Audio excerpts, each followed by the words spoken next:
L'objectif, c'est bien évidemment de créer un maximum de cercles pour créer la chevelure de la femme, donc créer un maximum de calques.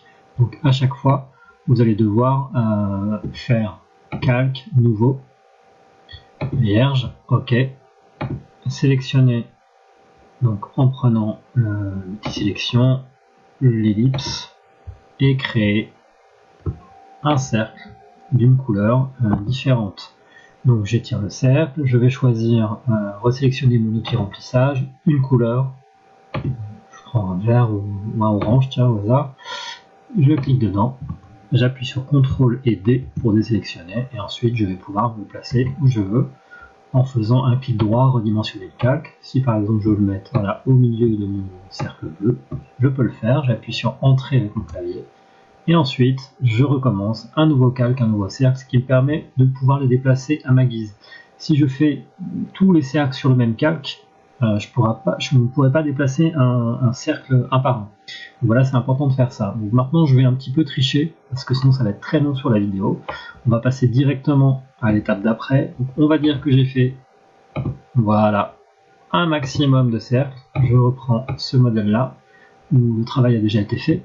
Alors en revanche, quand vous avez plein de calques et vous voulez vraiment aller sur un calque en particulier, regardez ici en bas, vous avez des petites flèches. Ça vous permet de remonter ou de redescendre parmi les calques pour pouvoir ensuite sélectionner un calque en particulier. Si par exemple je veux déplacer ce grand cercle violet, je clique sur le calque, redimensionner le calque, et je peux le mettre où je veux, le remettre ici, comme il était. Voilà, et j'appuie sur Entrée une fois l'opération validée.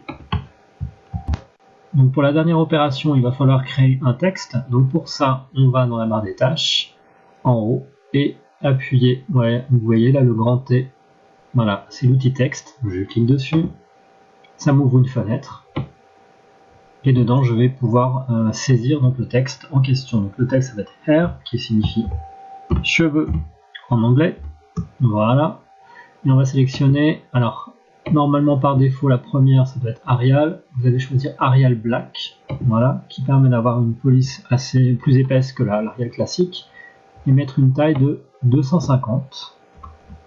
Vérifiez bien la couleur, donc la couleur par défaut normalement est noire, on va mettre une couleur rouge, voilà, un rouge pétant pour que ce soit visible. Donc Arial Black, taille 250, couleur rouge, et je clique sur OK.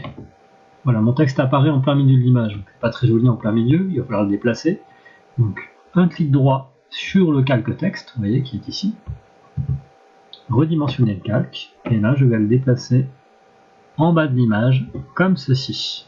J'appuie sur Entrée, et voilà, le travail est terminé. Alors, n'oubliez pas de l'enregistrer, bien évidemment. Donc pour ça, vous faites Fichier, Enregistrer sous, et vous allez l'enregistrer dans un dossier en particulier. Vous le renommez avec votre nom, votre prénom, vous faites Enregistrer. Ça, c'est la première étape. Vous pouvez aussi en faire une copie. Donc là, par défaut, ça va être un format photofiltre, .pfi. Et si vous voulez en faire une copie image, ensuite vous en faites une copie JPEG ou JPEG qui permet d'avoir vraiment un format image pour pouvoir me l'envoyer. Voilà, à bientôt.